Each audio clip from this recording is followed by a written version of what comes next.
лицето на говестото дека Марија ни е веќе и подготвена. Ќе ја поздравиме секако првото на лице место утринава во ординацијата на нашиот познат ветеринар Жарко Радовиќ.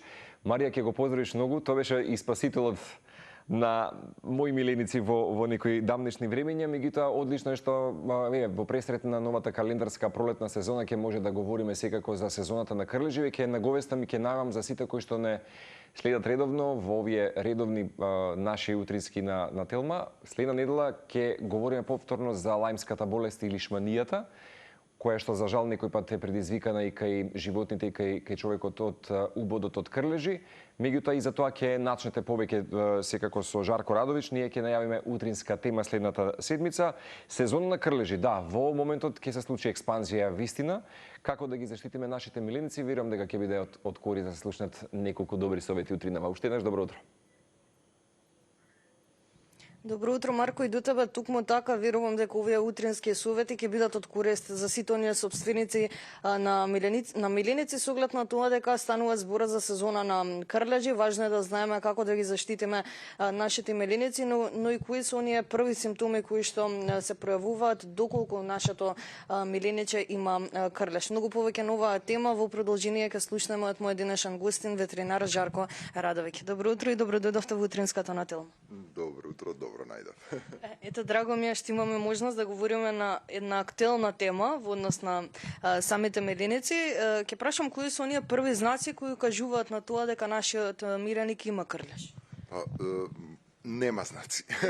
тоа е првиот. Значи, освен физички што можеме да ги приметиме крлежите, галејки го кучето или чешлајки го, па дури ете и мачката, други симптоми нема, бидејќи крлежот е толку начинот негов на закачување на тело е врзан со тоа да биде неприметен, бидејќи он е статичен, доколку би како болвата кога гризе, имаме чешање, имаме реакција на ткивото, меѓутоа крлежот се закачува на едно место и останува тамо 3 до 5 дена и не мрда и заради тоа сака да го сокрие своето присуство.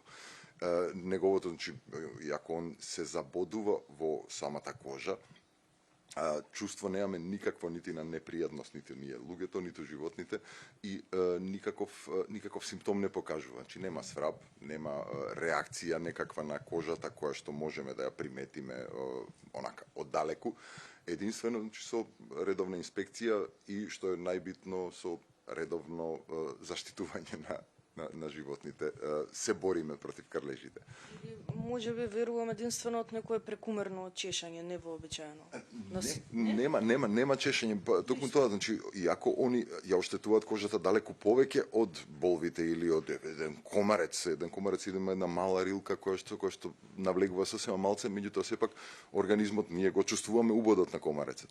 Крлежот навлегува со целата своја глава, рилка, преден дел, значи од главата, навлегува во кожата, меѓутоа дури излачува одреден анестетик кој што го остава него неприметен, бидејќи многу е лесен како плен да го фатиме, али затоа не го приметуваме воопшто дека дошло до контакт.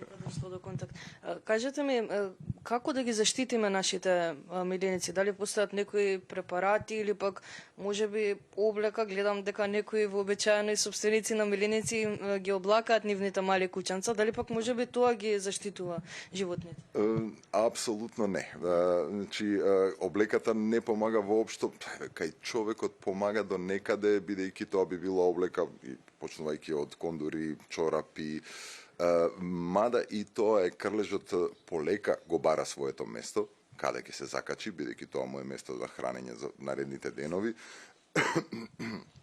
И поради тоа, значи, многу споро иде целиот тој процес на закачување, меѓутоа кога се закачи, останува многу подолго време него било кој од другите паразити кои што се слично крвопи.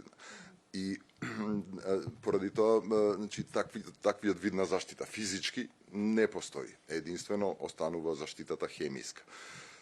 Тоа е доста развиено у последните години, особено со милениците, со, значи, целата таа индустрија и работење околу тоа на кој начин да се заштитат, бидејќи крлежите не се само физички паразити и крвта што ја цицаат и тоа да го ослабува. Мада и тоа е една озбилна патологија каде што има голема инфестација. Значи постои таа една патологија единствено е врзана со самото присуство на крлежот, тоа е таа тик парализа која што може да се јави кај куче кое што е инвадирано многу, меѓутоа тогаш тоа е и на места каде што има премногу крлежи и на места каде што, значи, ќе знаеме у тој случај не е тоа од 2 или од 3, него тоа 100 и од 200 крлежи кои што ќе се закачат. Меѓутоа крлежите од друг аспект не ги сакаме, односно нормално се непожелни заради тоа што пренесуваат болести кои што се прилично подмукли и кои што понатаму знаат да направат големи проблеми по здравјето на кучето. Заради тоа постои цела една палета на различити препарати со кои што се користиме. Некои се за заштита на кучето, на самото куче, а некои, ако веќе сме го пропуштиле возот и ни е инфестиран дворот или дома, да речеме, бидејќи може тука и малку и за биологијата на самиот крлеж да се поразговара, за да колку поише ги сваќаме, толку полесно можеме да ги сватиме принципите на кој начин се бориме со нив. Че крлежите не се стални на телото, они само се хранат на телото на кучето и тоа е еден краток период од нивниот живот. Останатото време го поминуваат надвор во природата. И нема, значи, куче со куче да се види и да биде у близок контакт и да фати крлежи другото куче од ова претходното. Не, тоа не се дешава, да. Него откако крлежот ќе се фати на животното, значи на него проведува краток период, меѓутоа тогаш се храни, тогаш најчесто и се пари, многу често крлежите се по два, близко еден до друг, мажјак и женка. Нормално, мажјаците се мали, во природата на паразитизмот многу често е така, а женките се големи заради тоа што се способни за интензивна репродукција и откако ќе се откачат се нацицале, завршиле со своето хранење, откако ќе се откачат, после тоа положуваат јајца и огромен број на крлежи се развива на местото каде што се положени јајцата. Тоа е моментот каде што покрај оние препарати што ги користиме на самото животно, значи потребно ни е нешто и да се бориме на теренот, на просторот каде што се положени јајцата. Тука се инсектициди кои што се прскаат надворешно, кои што се најчесто применливи уште у сточарството, а ги користиме и у малата пракса. Додека овие другите препарати кои што се на самото тело што се користат, кои што се превентива практично, тие се исклучиво за кучиња и мачки, односно за мали животни. Ево, оваа превентива која што ја напоменавте, односно тие химиски препарати, кога да ги користиме за нашите меленици, односно од кога до кога? Сега е сезоната на крлежи, во кој период точно да обрнеме внимание на тоа? Тоа треба да биде континуирано. Значи, бидејќи истите препарати кои што делуваат на крлежите, делуваат и на болвите, а болвите се 4 сезонски. Поинтензивно, нормално размножување и поголем број во периодот, сега која е природа, пролет, се буди и сите сакаат да искористат убавото време. Така да, значи, треба да биде континуирано, меѓутоа, за крлежите нема точни датуми, бидејќи они не се врзуваат со календар, него со убавото време. И периодот кога ќе дојде до затоплување, сме имале години кога уште у февруари првите крлежи ќе почнат, ќе дојат тука луѓе, паника, леле, крлеж, ово, она. Значи, уште у февруари може да биде, а може да биде тек и крај на март, почеток на април, доколку е ладно времето. Да. И тоа у голема мера исто така и зависи од тоа каде и колку се движи кучето, каква била претходната година, колку била остра зимата, па колку од единките преживеале. Меѓутоа, у секој случај не се у опасност крлежите, нема да изумрат. Секоја година успеваат, само што некоја година ги има многу поише, некоја година ги има нешто помалку. Благодарам многу за одвоеното време и за сите овие совети за овој убав разговор.